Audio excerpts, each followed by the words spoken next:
Alors qu'il y a encore 20 ans, les écrans se limitaient à des télévisions fermement accrochées au salon familial, aujourd'hui les téléphones, les télévisions, les ordinateurs, les tablettes et les divers objets connectés sont omniprésents dans notre quotidien et nous suivent partout.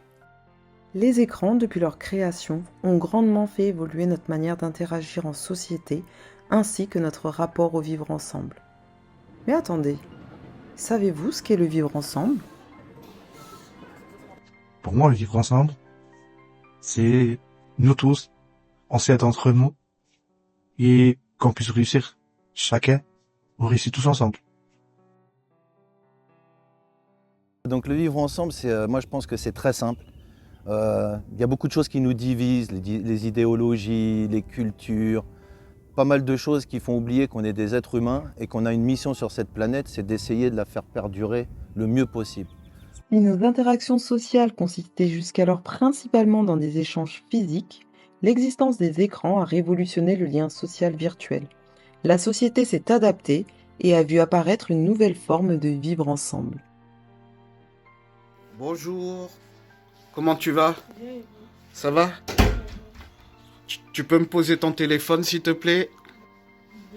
Poser mon téléphone tous les matins, c'est difficile parce que j'ai mon téléphone tous les jours et ne pas l'avoir pendant 10 heures, ça me fait mal.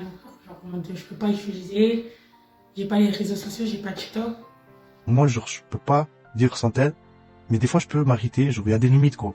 Mais pour moi, c'est trop important. Genre, quand tu es sur Snap, tu dois appeler un collègue à toi, tu dis, ouais, je suis ici, viens, rejoins-moi. Même quand tu n'as rien à faire, tu dois regarder des Reels Insta ou quoi.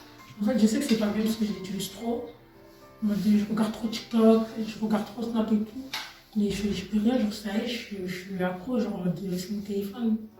Alors, les écrans sont-ils une création ou une destruction du lien social ? Les effets négatifs des écrans, déjà il y a tout ce qui est lié à la santé, la fatigue visuelle, les maux de tête, le fait que on a tous conscience c'est pas bon pour notre santé au niveau médical.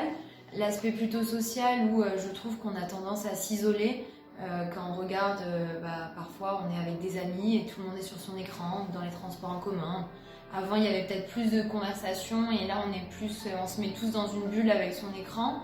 Ça va être aussi au niveau de tout ce qui est lié à la concentration et à l'investissement dans quelque chose.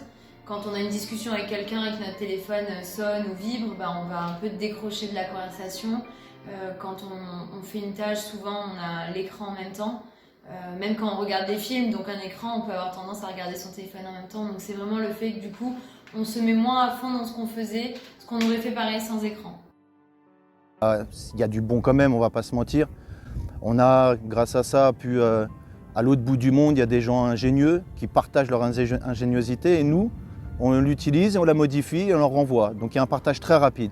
Aujourd'hui, on a de la famille dans le monde entier et on peut les voir grâce aux écrans. Donc on a cette petite distance qui faisait mal au cœur. Aujourd'hui, la barrière est cassée. Ça y est, on n'a plus de problème avec la distance.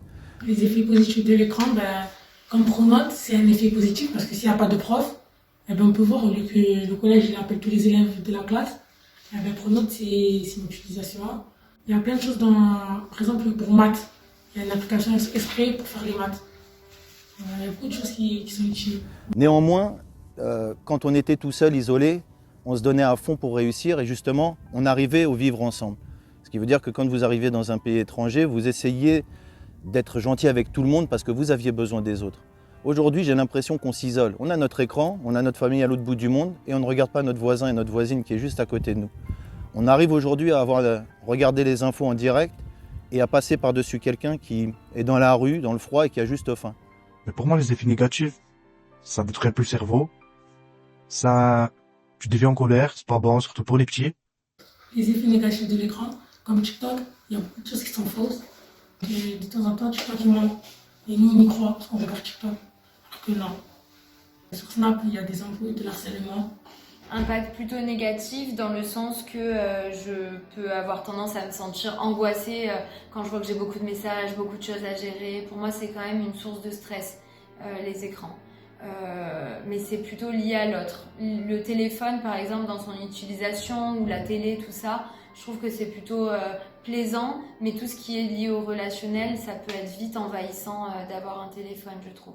On peut souvent avoir, on remarque le cœur qui bat vite quand on voit qu'on a beaucoup de mails non traités, beaucoup de messages, donc plutôt le côté envahissant et angoissant, et en même temps tout le côté plaisir de tout ce qu'on peut faire sur notre téléphone, qui est d'une richesse, de pouvoir regarder un film sur son téléphone quand on est dans l'avion, de pouvoir échanger régulièrement, de pouvoir se renseigner, apprendre des choses. Est-ce qu'il y a un dernier mot que tu voudrais dire, un message que tu voudrais laisser aux gens par rapport au vivre ensemble et par rapport aux dégâts que peuvent causer les écrans?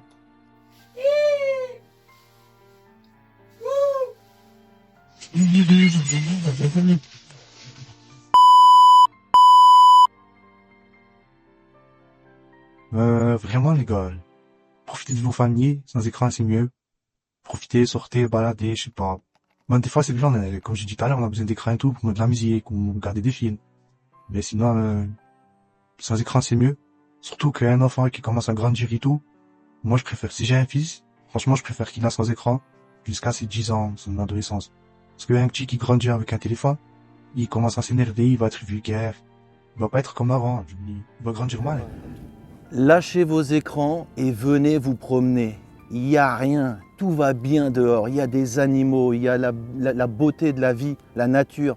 Et quand il pleut, sortez. Sortez pas quand il y a du soleil, c'est avec la pluie que ça va être plus intéressant. On a besoin vraiment de communiquer et pas à la maison. Ne soyez pas isolés, ne faites pas cette erreur. L'isolement, c'est la pire des choses. Demandez aux gens qui sont enfermés en prison. Donc on a cette chance, nous, de sortir, bouger.